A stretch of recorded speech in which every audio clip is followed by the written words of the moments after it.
પ્રમુખ શ્રી મનુદાદા, મંત્રી શ્રી, કારોબારી સભ્યશ્રીઓ, ગુરુગણ, ત્રણેય શાળાઓના આચાર્યશ્રીઓ તથા મારા સહાધ્યાયી ભાઈ બહેનો, 15મી ઓગસ્ટ યાની આપણી માતૃભૂમિનો સોનેરી દિવસ.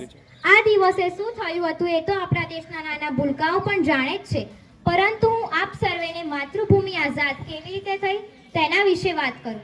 દેશની આઝાદી કઈ સસ્તામાં નથી મળી. પોતાનું લોહી સીંચીને, આંખો મીચીને દેશની સ્વતંત્રતા માટે અનેક શહીદોએ બલિદાન દીધા.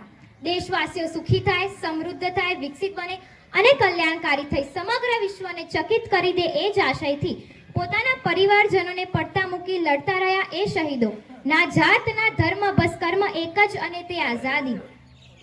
ये आफताब ये महाताब ये सैयारे कि ये आफताब ये महाताब ये सैयारे जब तक जगमगाते रहे तब तक जरे जरे में हमारा तिरंगा यूं ही शान से लहराता रहे कि तब तक जरे जरे में हमारा तिरंगा यूं ही शान से लहराता रहे. देश प्रेमમાં ઓટ આવવી જોઈએ નહીં.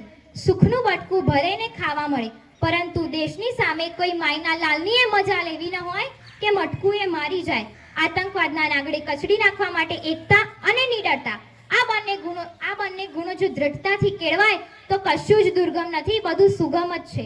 મોહબ્બત ઉખવત કા હૈ નામ ભારત ભૂમિ की मोहब्बत उखवत का है नाम भारत भूमि, इंसानियत खिदमत का है दूसरा नाम भारत भूमि.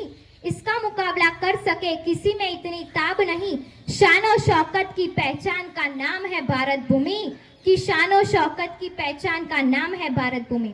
એટલે જ તો કહેવાય છે કે થારે જૈસી માતૃભૂમિ જગ મેં ના પાઈ કોઈ. આ તો વાત થઈ માતૃભૂમિની. હવે વાત કરીએ માતૃભૂમિનું રક્ષણ કરતા વીર જવાનોની. પળે પળે મોતને હાથ તાળી આપી જીવતા માણસની વાસ્તવિક જિંદગીને વિપુલ માંગરોળિયાએ ગઝલમાં અદ્ભુત રીતે કંડાળી છે કે સદાય હોઈએ આગળ કદી પાછળ નથી હોતા, કે સદાય હોઈએ આગળ કદી પાછળ નથી હોતા, સરહદે મરવાના અમારે કોઈ કારણ નથી હોતા. ચણી નાખે છે દિવાલો ઘણી નાના ઘરોમાં પણ, કે ચણી નાખે છે દિવાલો ઘણી નાના ઘરોમાં પણ, ગગનની છચે અહીં ભીતોના ભારણ નથી હોતા. કરી છે જીત બધી યુદ્ધોની આ દેશના નામે, કે કરી છે જીત યુદ્ધોની બધી આ દેશના નામે, પ્રસિદ્ધિના અમારા કોઈ આશય નથી હોતા.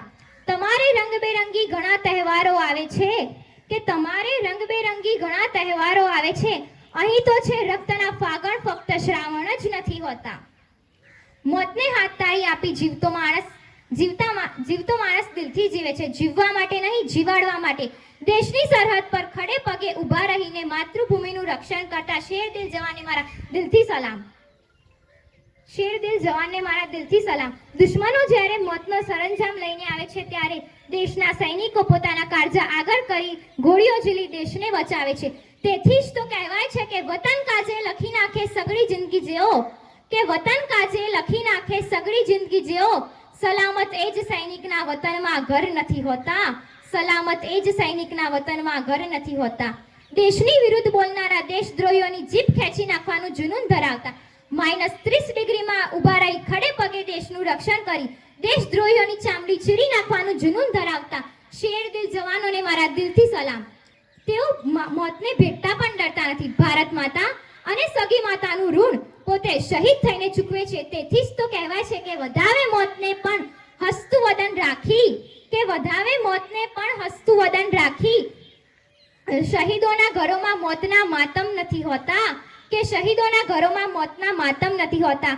આવા જ શેરદિલ જવાનો જે જીવવા માટે નહીં જીવાડવા માટે દેશની સરહદ પર ખડે પગે ઊભા રહે છે, તેઓને હું મારા દિલથી સલામ કરું છું. જય હિન્દ, જય ભારત, જય જય ગરવી ગુજરાત. ખૂબ ખૂબ સરસ. ત્યારબાદ હું વિનંતી કરીશ શ્રી પીસી પટેલ આદર્શ